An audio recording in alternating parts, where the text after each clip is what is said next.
बिस्मिल्लाहिर्रहमानिर्रहीम। मैं हूँ आपकी उर्दू की टीचर। खुशामदीद करते हैं बुकमान पब्लिकेशंस को और एक बार फिर से अल्फ़ा सीरीज़ लेकर आई है आपके लिए अबाबिल उर्दू ब्राए जमात चहारम। अस्सलाम वालेकुम, कैसे हैं आप सब? उम्मीद करती हूँ कि आप सब अच्छे और मज़े में होंगे। तो क्या आप सब तैयार हैं आज के सबक को पढ़ने के लिए?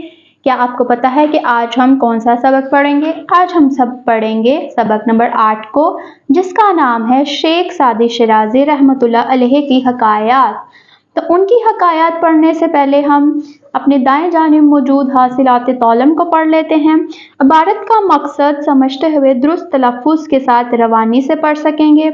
तज़कीर सानियत जानदार और बेजान के दरमियान के मुताबिक अफ़ाल का जुमलों में इस्तेमाल कर सकें, मुतरादिफ और मुतज़ाद के फ़र्क को समझ सकें, इसमें सिफ़त की पहचान कर सकें, कहानी के अज्जा आगाज़, इख्तिताम और नतीजे को मद्देनज़र रखते हुए कहानी तहरीर कर सकें।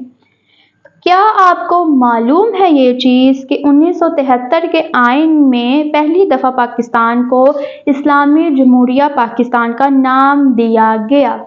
ये आपके लिए की पॉइंट है जिसको याद रखना आपकी जिम्मेदारी है। तो चलिए पढ़ते हैं तलफ़्फ़ुज़ वाले लफ्ज़। पारसा, कुतबा, बहिश्त, दरवेश, मिराज, मुशक्क़त। चलिए पढ़ते हैं शेख सादी शिराजी की हकायात को, जो कि यहाँ से शुरू हैं। शेख सादी शिराजी का नाम शरफुद्दीन और तखल्लुस सादी था। आप शिराज ईरान में पैदा हुए। आपका ख़ानदान इल्म और अदब का दिल दादा था। बचपन ही में आपके वालिद मोहतरम इंतकाल कर गए। वालिद की वफ़ात के बाद आपने शिराज के उलमा से तालीम हासिल की। हसूल इल्म के लिए आपने बहुत से इलाकों का सफ़र किया।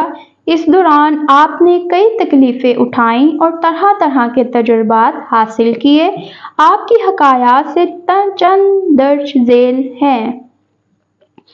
सोने की ईंट। एक पारसा को कहीं से सोने की ईंट मिल गई। दुनिया की इस दौलत ने उससे नूरे बातिन की दौलत छीन ली और वो सारी रात यही सोचता रहा कि अब मैं संगे मरमर की एक आलीशान हवेली बनाऊंगा, बहुत से नौकर चाकर रखूंगा और आला दर्जे की पोशाक सिलवाऊंगा। इसी ख्याल ने उसे दीवाना बना दिया। ना खाना पीना या दरहा और ना जिक्र हक। सुबह को इसी ख्याल में मस्त जंगल में निकल गया। वहां देखा कि एक शख्स कब्र पर मट्टी गूंद रहा है ताकि उससे ईंटें बनाए। ये नज़ारा देखकर पारसा की आंखें खुल गईं और उसे ख्याल आया कि मरने के बाद मेरी कब्र की मट्टी से भी लोग ईंटें बनाएंगे। आलीशान मकान, आला शान मकान, आला लिबास और उम्दा खाने सब यहीं धरे रह जाएंगे। इसलिए सोने की ईंट से दिल लगाना बेकार है। हाँ, दिल लगाना है तो अपने खालिक से लगा। ये सोचकर उसने सोने की ईंट फेंक दी और फिर पहले की तरह ज़हदो कनात की जिंदगी बसर करने लगा। गुर्बत और बहिश्त। दो आदमी कब्रिस्तान में बैठे हुए थे, एक अपने दौलतमंद बाप की कब्र पर और दूसरा अपने दरवेश बाप की कब्र पर। अमीर ने दरवेश के लड़के को ताना दिया कि मेरे बाप की कब्र का संदूक पत्थर का है, उसका कुतबा रंगीन और फर्श संगे मरमर का है और फिरोजे की ईंट उसमें जड़ी हुई है। इसके मुकाबले में तेरे बाप की कब्र कैसी खस्ता हाल है कि 2 मुट्ठी मट्टी पड़ी है और 2 ईंटें इस पर रखी हैं। दरवेशजादे ने जवाब दिया, ये दुरुस्त है, लेकिन ये भी सोच क़यामत के दिन जब मुर्दे कब्रों से उठाए जाएंगे, इससे पहले कि तेरा बाप भारी पत्थरों के नीचे जुम्बिश करे, मेरा बाप बहिश्त में पहुंचा हुआ होगा। दुआ और असर। एक दरवेश पारसा सारी रात इबादत करता रहा। सुबह हुई तो उसने दुआ के लिए हाथ उठाए और अपनी हाजात रब से बयान करने लगा, लेकिन गैब से आवाज़ आई कि तेरी दुआ कबूल ना होगी, फजूल वक्त बर्बाद ना कर। दूसरी रात दरवेश फिर इबादत में मशगूल रहा और सुबह के वक्त पहले दिन की तरह दुआ में मसरूफ़ हो गया। उसके एक मुरीद को ये बात मालूम हो गई। हातिफ गैब ने मेरे मुर्शिद की दुआओं के रद्द किए जाने की खबर सुना दी। वो दरवेश को दुआ में मसरूफ़ देखकर बोला, जब आपको मालूम हो चुका है कि दुआ कबूल ना होगी तो क्यों मुशक्क़त उठाते हैं? दरवेश ने मुरीद की ये बात सुनी तो आंखों से आंसू रवा हो गए। वो गुलूगीर आवाज में बोला, तो ठीक कहता है, मुझे धुतकार दिया गया है, लेकिन मैं क्या करूं कि इस दरवाजे के सिवा कोई और दरवाजा है भी तो नहीं। अगर मेरे खुदा ने मेरी तरफ से नजरें फेर ली हैं तो ये ख्याल न कर उसका दर छोड़कर कहीं चला जाऊंगा। मेरा तो और कोई ठिकाना ही नहीं। इल्म और दौलत। मिस्र में किसी जगह दो भाई रहते थे। एक ने इल्म पढ़ा और दूसरा माल जमा करता रहा।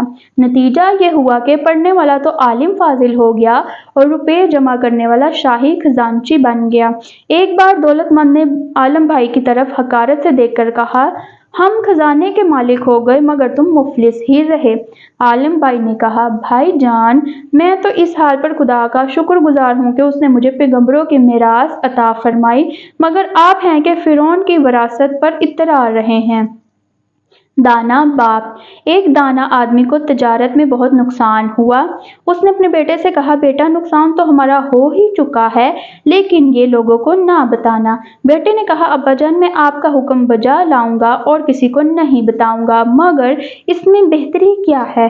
बाप ने कहा, बेटा, माल का नुकसान तो हो ही चुका है, इस पर नुकसान ये होगा कि लोगों की बातें भी सुनना पड़ेंगी। तो जी मेरे बच्चों, ये थी शेख सादी की हकायात। इसमें आपने मुख्तलिफ टॉपिक्स पर मुख्तलिफ हदायत पढ़ी हैं। उम्मीद करती हूँ कि आपने उन हकायात से कुछ ना कुछ सबक ज़रूर सीखा होगा। तो चलिए, हम आपको मिलेंगे अगले सबक की रीडिंग के साथ। तब तक के लिए अल्लाह हाफिज़।